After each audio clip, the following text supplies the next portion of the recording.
agradecer a todos que estão vendo e participando do nosso curso de tricologia. Hoje eu tenho a honra de trazer aqui o segundo módulo com a doutora Gisele Martins, com a doutora Andréa Munk, que é a nossa coordenadora. E o tema de hoje são update em alopécias.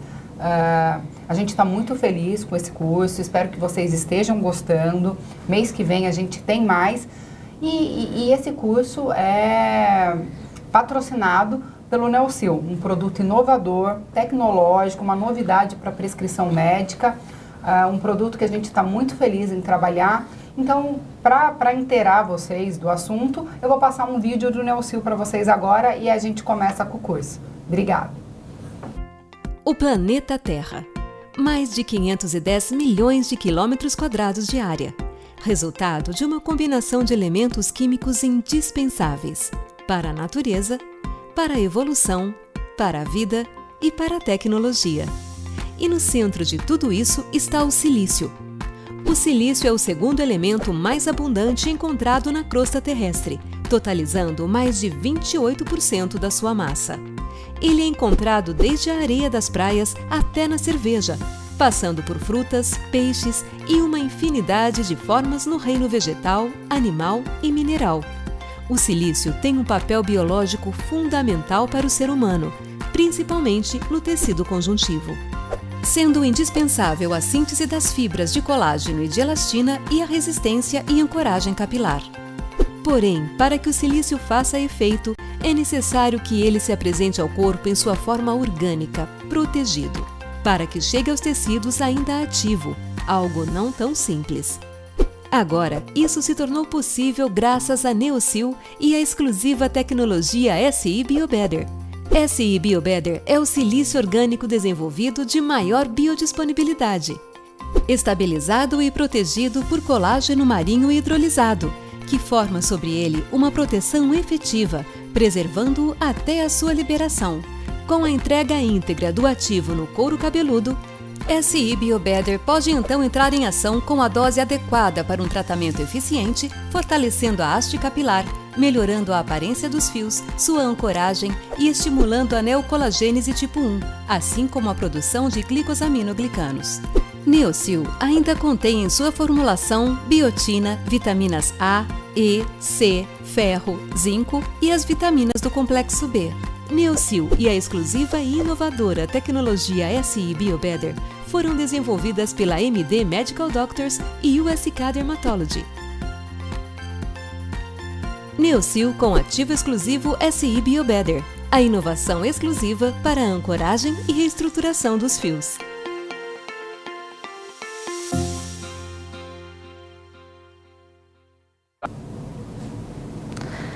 Gente, boa noite. É um prazer estar aqui com vocês em mais um dia de aula. E o maior prazer ainda é ter a Gisele aqui com a gente hoje para dar uma aula muito interessante sobre update em alopecia androgenética. Já pude ver um pouquinho da aula, sei que vocês vão usar bastante das informações no dia a dia de vocês. E eu queria dar a palavra para a Gisele. Ela está hoje em dia no ambulatório de tricoses da Santa Casa de Porto Alegre. Também é pesquisadora da Universidade de Miami, né, Gisele? Eu queria te deixar à vontade, é um prazer ter você aqui com a gente. Eu gostaria de agradecer o convite, André, e o Neocil, por dar a oportunidade para que a gente possa passar o que a gente faz no dia a dia, no consultório e ter acesso com outros dermatos, por causa da distância e o tamanho do Brasil, tenham acesso a esse conhecimento e o que a gente faz, por exemplo, no sul do Brasil. E eu queria deixar também um recado para que, se vocês tiverem algumas perguntas, a gente no final vai responder todas as perguntas, podem mandar via chat todas as dúvidas que a gente vai responder, tá? Se a gente não conseguir responder hoje, a gente envia para vocês, portanto, podem perguntar. Então, vamos lá. O tema que coube a mim é sobre update em alopécias androgenéticas. Eu vou falar tanto da alopecia androgenética feminina quanto da masculina e coisas que existem em comum entre elas duas e principalmente as diferenças que a gente observa na clínica. Bom, o nome é uma coisa importante porque popularmente é conhecida como calvície feminina, mas a gente tem na literatura diversos nomes para a mesma patologia. A alopecia androgenética, então, como o nome já diz, pela ação de andrógenos, por o tema ser bastante controverso, ou seja, aceitável bastante na calvície masculina e não tanto na feminina, existe uma nova tendência de chamar padrão masculino de perda de cabelo e padrão feminino. Então, sobre esses, com diversos nomes, sobre o mesmo assunto, a gente vai encontrar na literatura. Então, quando procurar no PubMed de artigos, a gente pode ter diferentes nomenclaturas para a mesma patologia. Sobre epidemiologia, é extremamente frequente no ambulatório de doenças capilares. Ela aumenta a incidência com o passar dos anos. Então, se a gente pegar faixa etária de 50 anos em homens caucasianos, ela chega a ser 50% da população, em 70 anos, 70% da população masculina. Se a gente considerar a população feminina, o número é menor, é 40% aos 50 anos, mas mesmo assim é extremamente prevalente. Sendo que existe uma diferença entre caucasianos, asiáticos, africanos, a incidência ela não é igual. Então ela é bem menos frequente em asiáticos e africanos. A gente ainda não sabe exatamente por que existe na prática essa diferença de incidência. Bom, a classificação masculina é um pouco mais elaborada, porém existe uma única que é mais utilizada, que é a de Hampton-Norwood. Ela classifica de 1 até a 7, tem um intermediário, que é o que a gente chama de 3V, que é o vértice, quando tem acometimento da parte do vértice. E essa classificação é boa até para determinar prognósticos, acompanhar o paciente se ele está piorando sobre o efeito do tratamento, se ou a droga não está funcionando adequadamente ou a adesão do paciente. Então é bom para a gente também fazer acompanhamento. Já a classificação feminina, existe basicamente 3 classificações mais utilizadas. Inicialmente a gente começou a utilizar a de Ludwig. Essa classificação, ela, diferente da do homem, que a gente observa na calvície masculina, uma perda da linha de implantação, um aumento das entradas, a androgenética feminina, a gente mantém essa linha de implantação. Então, entradas não quer dizer que seja calvície feminina, quando a gente vê no sexo feminino. A mulher, em geral, a androgenética, ela mantém essa linha, então existe uma rarefação na região frontoparietal, esse aspecto mais circular que a gente observa. Então, vai da classificação 1 ao 3, com diminuição da densidade e por um mecanismo de afinamento, que é o mais observado. Depois, Elise Olsen, ela subclassificou, né? Então ela criou o chamado padrão Christmas Tree, que é o padrão de árvore de Natal. Então existe esse padrão circular, sendo que na região que é o triângulo anterior, a gente tem uma atividade pior da doença em relação ao círculo todo. Então a gente nota esse triângulo em geral onde a doença tem maior gravidade. Isso vai acontecendo no 1, no 2 e no 3. Como o 3 já é mais avançado, praticamente a gente não enxerga esse triângulo. E a classificação de Saving, a vantagem dessa classificação é que a gente consegue ver melhor os quadros iniciais, ou seja, existem pacientes que clinicamente às vezes não parecem ter perda capilar e a gente põe o dermatoscópio e a gente vê que tem exame alterado. Então a gente já poderia classificar como uma escala de Saving 1, que seria os quadros bem iniciais, clinicamente a gente só vê um leve ou nem tanto alargamento dessa risca branca do couro cabeludo. E ela vai aumentando essa risca até ficar esse aspecto mais circular em região frontoparietal. A gente pode observar nas fotos a seguir, então a foto à esquerda, a risca bem discreta, que nem parece, o paciente tem bastante cabelo visualmente, mas ela nota que está perdendo, que ela está com menos cabelo. Aí tu coloca o dermatoscópio, né, e aí tu vê um exame alterado. Então isso vale a dica. Então a gente não pode se comparar com o paciente, a gente tem que comparar ele com ele mesmo. Como em geral a gente não conhece esses pacientes previamente, a gente sempre tem que escutar e pôr o dermatoscópio para ver se realmente a dermatoscopia está normal ou não, tá? Então a gente vê dermatoscopia normal em pacientes com menor densidade de cabelo e pacientes com uma densidade visualmente macroscópica maior, mas com o exame alterado porque mudou o padrão dele. No outro lado, né, a gente já vê a risca mais alargada, então a gente já enxerga o couro cabeludo. Eu costumo dizer que não se deve ver o couro cabeludo nem aos 8, nem aos 80, porque a função fisiológica do cabelo a gente quer ter porque é bonito, mas a função fisiológica é de proteção do couro cabeludo, isso deve acontecer dos 8 aos 80. Aí a gente consegue, vendo uma progressão dessa linha, até que a foto da direita já tem aquele aspecto desse triângulo anterior, né? Não em todas a gente observa, mas algumas sim, a gente vê esse aspecto, né, alargamento de toda a linha, porém, nessa parte anterior, um pouco maior. Nessa foto da esquerda, a mesma coisa, como na da direita, esse aspecto anterior mais acometido do que o posterior. Etiologia. Bom, ela é multifatorial, né? Então a gente sabe que é uma doença geneticamente determinada, né? Mas podendo, dependendo do sexo, ter ações hormonais. Então, assim, a ação, né? O que a gente conhece, né? Que o bloqueio da 5-alfa-redutase tipo 2, que é a ação da finasterida, ela melhoraria os pacientes com alopecia androgenética ou pelo menos controlaria a progressão da doença. Então, a partir do conhecimento, né, observacional que a gente teve sobre a droga, a gente conseguiu ver a ação androgênica da calvície masculina. Porém, esse dado no padrão feminino, né, já não é tão certo, já é mais controverso, tá? Então, por exemplo, a gente sempre pesquisar ovários policísticos, era uma tendência antigamente fazer, hoje a gente já não segue tanto, a gente vê se o paciente tem sintomas de ovários policísticos, porque acaba tendo uma ação androgênica difusa, e surtismo. Então, se o paciente tem outros sintomas, aí seria válido a pesquisa, mas não é o que a gente vê na grande maioria dos pacientes com calvície feminina. Aí, o quesito da síndrome de insensibilidade a andrógeno, o que é isso? A gente viu que não era só andrógeno dependente. Por quê? Porque pacientes do sexo feminino que desenvolveram alopecia androgenética e tinham essa síndrome, então não teria sentido você ter a hipersensibilidade. Bom, o primeiro exame que eu executo na investigação de uma suspeita de uma alopecia androgenética é a tricoscopia, tá?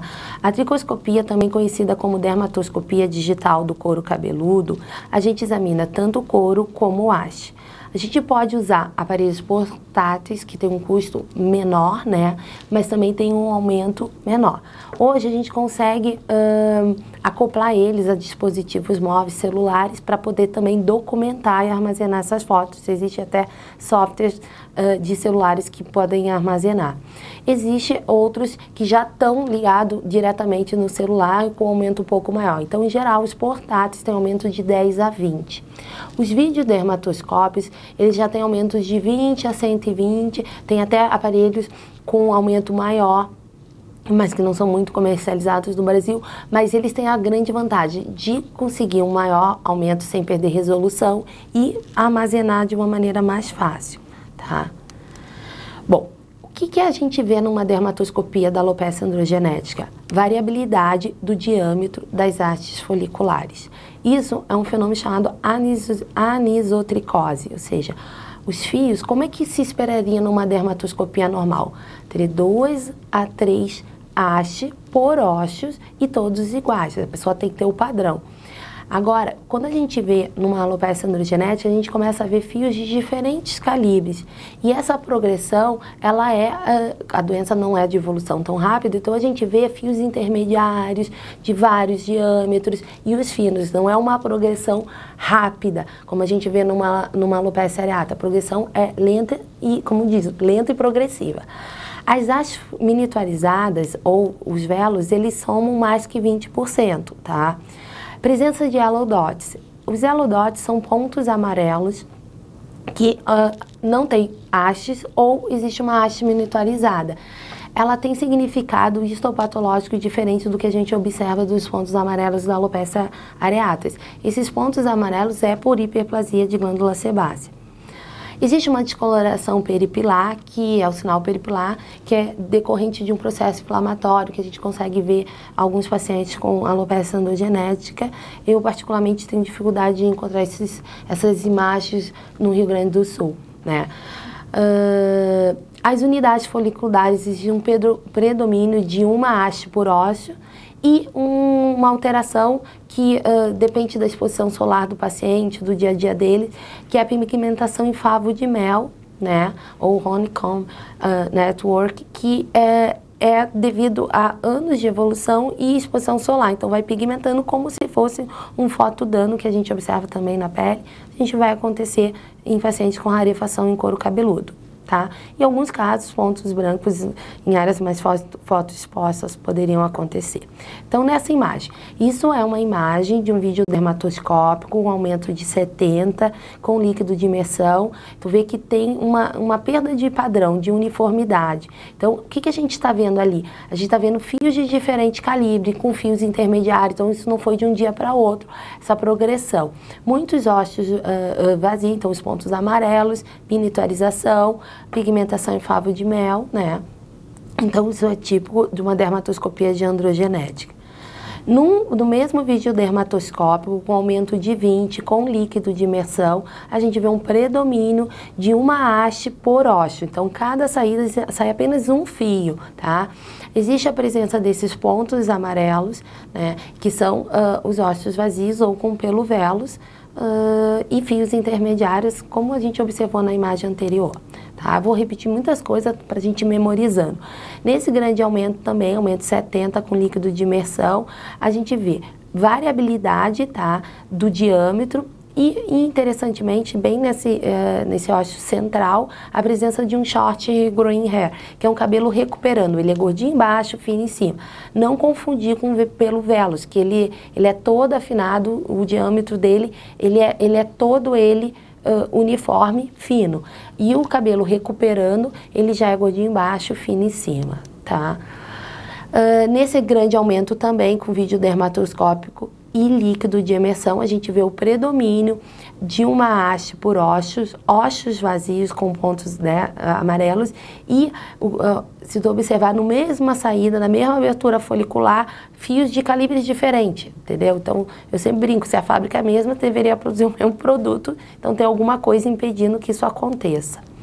Nesse paciente, então, a gente vê o padrão típico em pigmentação em favo de mel. Então, tu vê que isso, o paciente, faz um ano que eu tô, 6 meses que eu perdi cabelo. Não tem como chegar com essa alteração há poucos meses, né? Então, a gente vê que o paciente tem uma evolução há algum tempo. E uma tensão, né? Que isso é uma imagem de confusão, isso não é pigmentação em favo de mel. Isso, tu vê que tem os ossos pigmentados, o espaço interfolicular pigmentado, isso é tinta, esse é resíduo de química. Então, o paciente, 2 dias atrás, 3 dias atrás, né, ele pintou e aí pigmentou o espaço interfolicular também. Então, tem que estar atento, porque nem essas imagens são bem parecidas. Esse já é uma imagem de menor resolução, então dificulta um pouco da gente visualizar, é de um aparelho portátil, de aumento de 20 vezes, né? É feito com contato, né?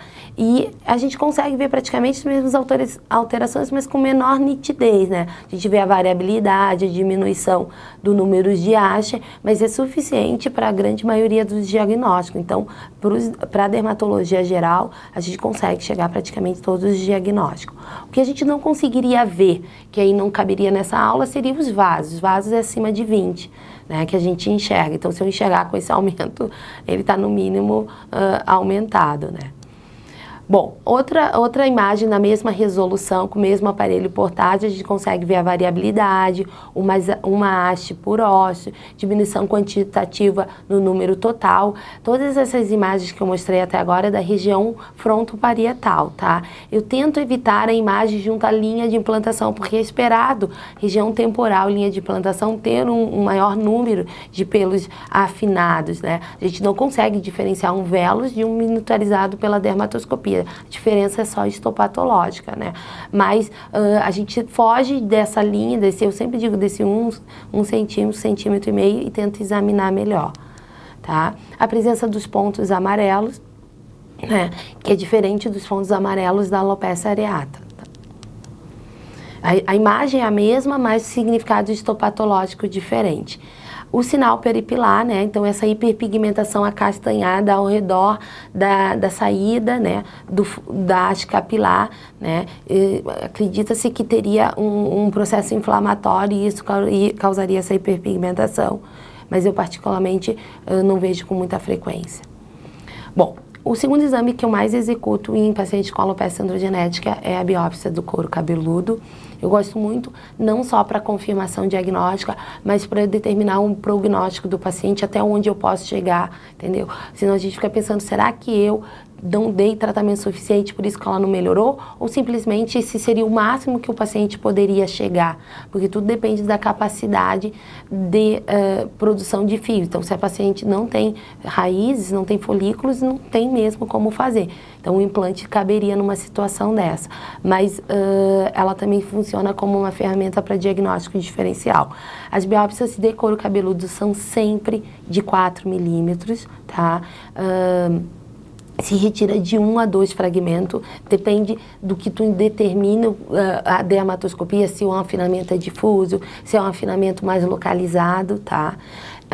Na dermatoscopia, no processamento de biópsia de pele, a gente, grande maioria das vezes, faz corte vertical. Em couro cabeludo, o predomínio é do corte transversal. A relação de quantidade de fios analisado é muito diferente. Num corte vertical a gente vê 4, 5 hastes, num corte transversal a gente pode ver 30, 35 hastes no mesmo 4 milímetros que eu estou tirando. Então tu precisa que tenha um patologista treinado e isso tem que se tornar uma exigência na formação do dermatopatologista. A maneira como eu executo é com anestesia local, com lidocaína, com vasoconstritor. Eu sempre deixo esperar de 20 a 30 minutos, porque sangra muito o couro cabeludo e se tu tá no meio de um sangue, tu macera o fragmento, tu não enxerga. Então a qualidade do material, minúsculos, para ser analisado diminui muito. Então a gente faz de uma maneira com calma. A biópsia do couro cabeludo leva muito mais tempo do que a execução de uma biópsia de pele. Esse material a ser retirado tem que ser cuidado para não ser machucado com pinças, né? Tu pode utilizar a pinça de uma maneira delicada com dente, ou tem autores que acreditam que nem a pinça deveria ser utilizada. Então, tudo tem uma maneira e um jeito mais adequado à realidade, o que for mais confortável, mas ter sempre a ideia de que não está macerando. E essa biópsia tem que ir até o subcutâneo, não é biópsia até metade, senão tu vai ter metade da informação que precisa. Então tem que ser até o subcutâneo. Normalmente é uns 4 milímetros de diâmetro por uns 3 e pouco de profundidade. Então isso é uma avaliação completa que a gente teria no paciente com alopecia androgenética. A macroscopia, para fazer acompanhamento visual, que é muito importante para o paciente, que na verdade é isso que ele enxerga. A dermatoscopia, que isso é o que nós vamos acompanhar, nós não vamos fazer biópsia cada vez que o paciente vem. Então a gente faz acompanhamento por imagem e também pela biópsia, tá? Sobre as opções de tratamento, tá? Existe assim, os tratamentos que a gente considera clássico, tá? Que já estão determinados, baseado em consensos, né? Esses consensos determinam diretrizes que servem para nós nos guiarmos, não necessariamente seguir 100% à risca, mas eles têm um papel muito importante no direcionamento do tratamento. Bom, o que é indicação de consenso? Tratamento com finasterida de 1 miligrama ao dia para o sexo masculino ou minoxidil 5% 2 vezes ao dia. Não é uma vez, é 2 vezes ao dia. Em solução ou espuma. Para o sexo feminino, seria minoxidil 2% em solução 2 vezes ao dia ou minoxidil 5% em espuma 1 vez ao dia, tá? Então isso que é liberado. Existem várias indicações off-label, né, de finasterida em uso feminino. A maioria dos estudos são com mulheres em pós-menopausa, então isso tem que ter um pouco de cuidado, né, ao se dar em mulheres antes da menopausa, tá? Outras drogas com ação antiandrogênica, como a espironolactona, anticoncepcionais antiandrogênicos, shampoos de cetoconazol, alfa-estradiol, são terapias consideradas de segunda linha, mas que tem alguns trabalhos já publicados e às vezes acaba acontecendo, seria a associação, a soma do, por exemplo, minoxidil com espironolactona, mais anticoncepcional, antiandrogênico, a associação, tá? Mas a gente teria que sempre estar utilizando as drogas de primeira linha para realmente obter pelo menos o controle da doença. A dutasterida. Então agora, como já é bem determinado que é de indicação de consenso, vamos falar sobre algumas alternativas. Bom, a dutasterida, ela é um inibidor desse receptor não seletivo. Então ele é tipo 1 e tipo 2, diferente da finasterida, que é só tipo 2. Ele só é aprovado na Coreia do Sul como uma opção de tratamento para alopecia androgenética. No resto do mundo, não faz parte de uma medicação liberada, ela é totalmente off-label. Existem variações entre as drogas e a grande discussão seria o risco por não ser um bloqueio específico, né? E também de um bloqueio a longo prazo em alguns sexo masculino, sexo feminino. Então, existe uma grande discussão. Em 2013, foi criada a mesopécia, que é uma solução intradérmica para tratamento da androgenética feminina, tá? Com melhora de 62% dos casos, mas isso também não faz parte do consenso. Sobre finasterida tópica, que eu acho que está bastante voga, em 2009 saiu um estudo duplo sexo, selecionei alguns, tá? Com 45 pacientes, um segmento de 6 meses, usando finasterida tópica, gel a 1%, né? Comparado com 1 miligrama. Em 2012, outro estudo também com segmento próximo, né, os 6 meses, associando ou só minoxidil ou minoxidil com finasterida, minoxidil na mesma concentração. Não houve alterações nesses estudos que eu citei ali embaixo, na contagem dos fios entre os grupos. Então, não pareceu haver muita diferença com a tópica e, porém, o aspecto fotográfico com a associação com a finasterida tópica foi melhor. Então, assim, não se correlacionou com a contagem numérica, mas possivelmente com o aumento do calibre do fio, porque o aspecto fotográfico foi melhor. A finasterida tópica, tá?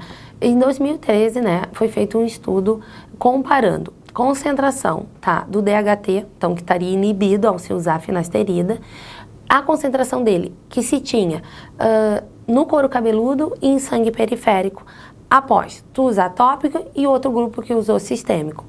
E o que a gente observou nesse estudo? Isso foi um post que foi publicado no Congresso Mundial na Escócia em 2012. Então, o que eles mostraram? Que aquela ideia, não, eu vou usar tópico para não ter sintomas, sistêmico, não ter o bloqueio, assim, não pós-finasterida, diminuir risco de perda de libido e potência, que é o que a gente observa de efeitos colaterais, não foi bem verdade. Por quê? O bloqueio foi praticamente semelhante, sem diferença estatística entre o uso tópico e o sistêmico, ou seja, o tópico também bloqueou perifericamente, bloqueou no couro cabeludo, muito parecido com o que se observou com o sistêmico, mas também periférico, tá? Coisa que não era o que se esperava inicialmente, achava-se não, usando tópico eu não vou ter esse bloqueio sistêmico, e se teve. Então, se a gente usar tópico com o intuito de não ter efeitos colaterais sistêmicos, esse pôster provou ao contrário. Sobre os inibidores das prostaglandinas. Bom, inicialmente a gente então começou a estudar o bimatroprost a 0,03. A gente tem que estar muito atento à concentração, tá? Porque o que a gente acaba manipulando não é essa concentração ou o que se tem nos colírios, tá? Ele é um análogo da PGF2-alfa, tá? E a função dele seria uma função que se espera parecida ao que se tem com o minoxidil. Como a doença é uma doença que encurta a fase anágena do crescimento capilar, então a gente prolongaria usando o bimatroprost.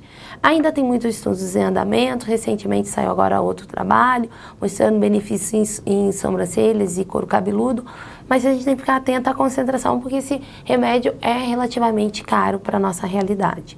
O latanoprost, então assim, o que a gente vê na manipulação é uma concentração de 0,005, mas a gente tem que ficar atento que o estudo foi uma concentração de 0,1%, tá? Então, é um medicamento que se a gente for orçar, então isso é a realidade do Rio Grande do Sul em Porto Alegre, eu orcei, deu mais ou menos 5 a 6 mil reais por mês né, esse medicamento. Então, a gente tem que estar atento que se eu quero ter o resultado do estudo, eu tenho que usar a concentração do estudo, tá? Mas ele melhorou, né, um aumento da densidade de pelos velos e terminais após 6 meses de uso comparado com placebo, tá? Então, esse estudo, tá, foi publicado no JAD em 2012.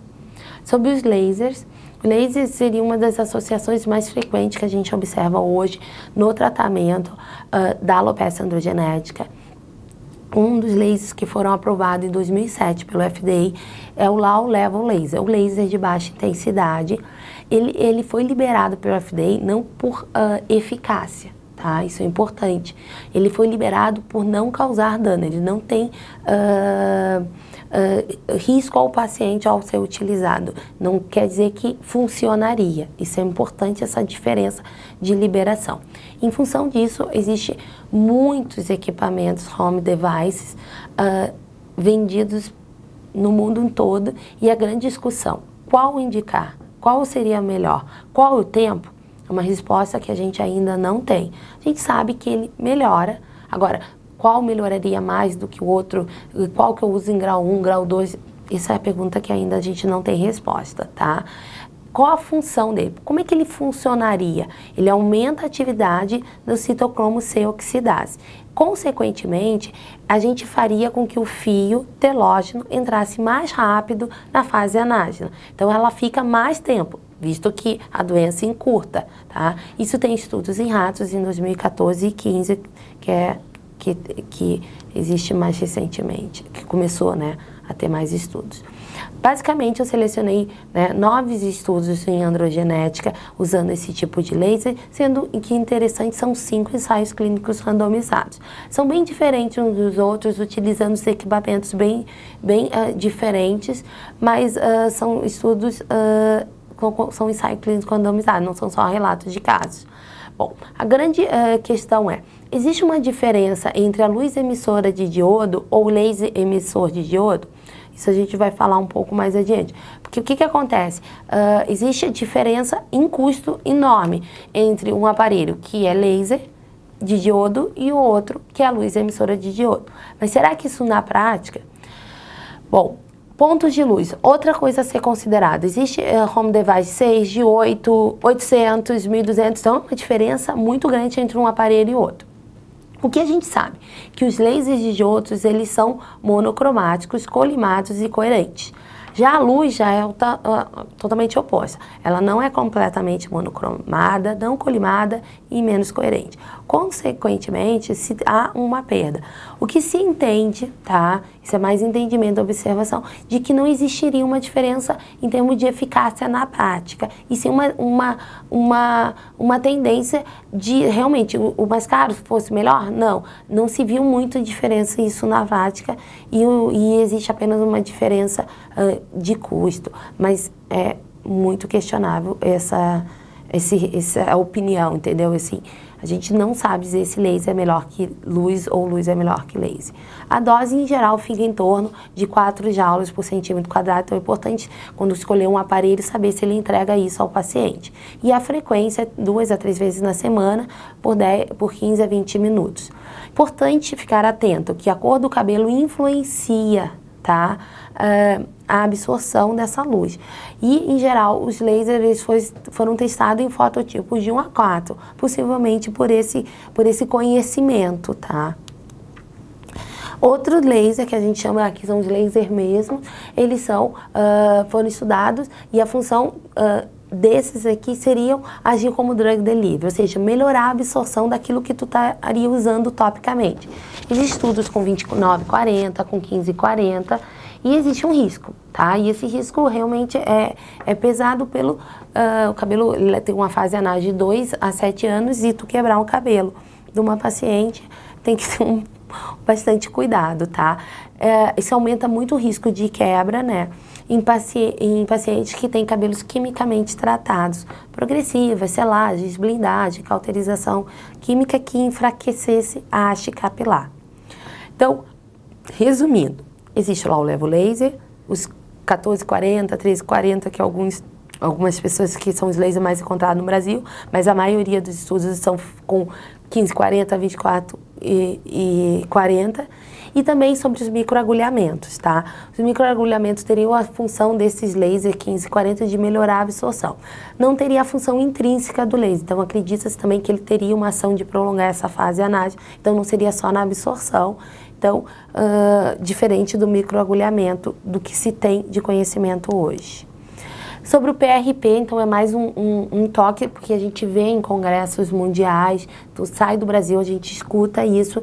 Primeiro, a Anvisa não libera, então a gente não pode realizar no Brasil, tá? Mas o que tem na literatura? Que é um produto rico em fatores de crescimento citoquinas e que isso teria um resultado melhor no tratamento de pacientes com alopecia androgenética, e tudo começou estudando pacientes em transplante capilar, como se os enxertos tivessem maior sobrevida, os que se submeteram a PRP, os pacientes. Então, 26 pessoas com cabelo fino foram submetidas a 5 injeções de PRP subcutânea a cada 2 a 3 semanas por 2 semanas. Não teve muito aumento do número total de fios, alguns acreditam que isso seria mais pelo aumento da espessura. De qualquer forma, aumentaria a sensação de preenchimento, então seria vantajoso, mas é bem controverso, tá? Os efeitos colaterais, alguns pacientes tiveram irritação, sim, lesão eritematoso-descamativa em couro cabeludo. Os tratamentos injetáveis, que é bastante executado no Brasil, ainda realmente é totalmente questionável, não faz parte do consenso, que é a mesoterapia, o MMP, o Dermapen. Sempre ponderar risco-benefício. Se tu já não tentou a terapia tradicional, isso que a gente diz é uma alternativa, né? A maioria são relatos de casos, pouco segmento, pouco tempo de conhecimento que a gente tem, não tem ensaios clínicos randomizados, mas eu considero até uma terapia promissora. Acredito que deveria ter mais estudos com segmentos cegados para se pensar na eficácia e segurança, porque se usa lógica, se eu passar, por exemplo, o minoxidil, ele vai ter uma ação boa, imagina se eu injetar direto no folículo, mas isso tem que ter estudos para a gente ter uma comparação, se é mais vantajoso que o uso tópico, então fica só o alerta para que isso seja mais pesquisado. Células troncas, né, ela tem uma função de estimular, né, o tratamento é com células troncas para estimular a criação de novos folículos e, ou pelo menos os que estão miniaturizados ou dormentes. Existem basicamente esses três, né, e eles ainda estão em fase 1, 2 e ainda não é nossa realidade, mas possivelmente acredito que venha a ser, tá? Quando não se tem boa resposta terapêutica, o transplante capilar é uma alternativa. Eu costumo dizer que o transplante, eles vêm para somar, ele não substitui, tá? Inclusive, eu acho que todo paciente transplantado deveria sempre ser tratado, ou pelo menos ter um tempo de tratamento prévio, mas ele não vai fazer a função da terapia, porque ele não vai agir nos outros folículos que poderiam ficar doentes. Mas ele é muito bom para os pacientes que não têm mais raiz, ou seja, não vai nascer, não tem como estimular por tratamento. Existem as duas técnicas, a de técnica em faixa, chamada FUT, e a técnica que é extração fio a fio, que é chamada FUI. A colocação, tanto de uma técnica ou outra, também é fio a fio, mas essa diferença de nomenclatura está relacionada à retirada. Então, a técnica que foi a primeira é a em faixa, então a gente tira uma faixa e o paciente fica com uma cicatriz linear, tá? O paciente que não raspa, sexo feminino, ela é bem vantajosa, né? Na outra técnica, o paciente que raspa cabelo ou que não quer ter cicatriz, a gente utiliza a técnica FUI, né, que se retira fio por fio, tá? Se separa esses folículos em unidades de 1, de 2 e de 3, né? E se implanta na área previamente acordada com o paciente, mantendo sempre o padrão da doença, né? Tentando parecer menos calvo ou até o mais normal, mais fora da patologia possível. A gente pode fazer na região de lipoimplantação, em vértice, de acordo com a área de rarefação do paciente. Acho que era isso. Agradeço a atenção de todos e muito obrigada. Parabéns, Gisele, pela aula. Foi excelente. Eu queria só te perguntar, eu acho que o pessoal de casa também deve ter essas dúvidas, Quando a gente faz finasterida para o nosso paciente, eu não sei se você tem essa barreira, eu tenho um pouco, os homens chegam pra gente assim, eu não quero tomar finasterida, tem muito aquela coisa da disfunção sexual, né, aquele medo da disfunção sexual, a gente sabe que nos homens jovens isso é muito difícil, mas eles não vêm pra gente com essa dúvida de possibilidade de diminuição de espermatozoides, mas na minha prática, eu tenho essa preocupação com eles de pedir o espermograma, de saber se eles já têm prole constituída. Como que você faz na sua prática, Gisele? Você também pede o espermograma? Como que você orienta? Você pede testosterona também como exame laboratorial prévio, PSA? Como que você conduz esse paciente antes de iniciar uma finasterida? Assim, cada vez mais a gente observa esse medo dos pacientes em relação à finasterida. A internet, ela propaga muito isso e eles acabam vendo mais os efeitos colaterais do que o benefício. E é uma droga muito boa no sexo masculino. Tecnicamente, a gente não seria obrigada, né, a solicitar nenhum exame. Então, assim, a gente poderia só entrar, paciente que não tem uso de outras medicações, fatores de risco para ter alterações de função hepática, a gente não precisaria. Mas em função dessa demanda, né, eu acabo conversando com o paciente. Olha, a gente não é obrigada a fazer, porém, existem exames que a gente poderia solicitar até para a gente poder acompanhar. Entre esses, função hepática. O PSA é bem questionável, porque a dose que a gente dá é 1/5 né, não é os 5 miligramas, é 1, mas aí eu explico. A maioria prefere fazer. Entendeu? Então, eu dou a liberdade do paciente executar o exame por uma prudência, mas não que eu diga, olha, eu tenho que pedir em todo mundo, ou se tu for ouvir outra opinião de outro médico, ele não pediu, ele está errado. Não. Ele tem direito de entrar com finasterida sem nenhum exame. Existem alguns grupos, então, por exemplo, o paciente sabe que vai querer ter filho, essas coisas eu peço o espermograma. Eu já peguei paciente com espermograma alterado e se eu não tivesse pedido, ele fosse fazer 10 anos depois de finasterida, a gente ia culpar a finasterida de um problema prévio, entendeu? Sim. Então, o que a gente faz? Esse exame serve até como para nós nos protegermos, mas não sei se isso realmente tem um valor científico dessa necessidade, né? Existem alguns grupos que eu tomo um pouco de cuidado com finasterida, pelos efeitos colaterais, homens de 40, 50 anos, usando antidepressivo, ou seja, os pacientes que já teriam uma tendência a ter, né? Eu pergunto, tem naturalmente, às vezes, perda de libido, potência? Porque se o remédio pode dar um pouco disso, eu poderia modificar toda a minha análise em relação a isso. Então, eu tento algumas alternativas e caso ele opte, eu não vejo também como uma contraindicação, nada que a gente não possa retirar depois, né? Acho que ainda tem que ter muito mais estudos e tentar conhecer melhor a droga, e ela tem vantagens, sabe? Eu costumo dizer que a medicina é assim, tomar um paracetamol também pode ter uma hepatite fulminante, e nem por isso os pacientes se questionam, mas é mais pelo uso prolongado, essas coisas. Então, assim, em geral, a gente acaba solicitando porque os pacientes, eles se sentem mais seguros mesmo, mas não por uma indicação puramente científica que isso vai mudar o desfecho a longo prazo, porque isso a gente não sabe. Obrigada. Tem alguma pergunta, Tati? Não chegou nenhuma pergunta. Se chegar durante a semana, a gente pergunta. Eu te mando para a gente poder responder. Então, tá bom. Então, muito obrigada a todos. Obrigada, doutora Gisele. Agradeço. Excelente. Né? O vídeo, o link vai estar disponível para vocês assistirem outras vezes, né? A gente vai disponibilizar para todo mundo que está participando do curso. E no próximo mês estaremos de volta, né, doutora Andréia, com a aula sobre eflúvio telógeno com a doutora Bel Takemoto. Exatamente. Boa noite, gente. Foi um prazer, então, estar com vocês mais uma vez e até o próximo mês. Tchau, tchau. Boa noite, muito obrigada.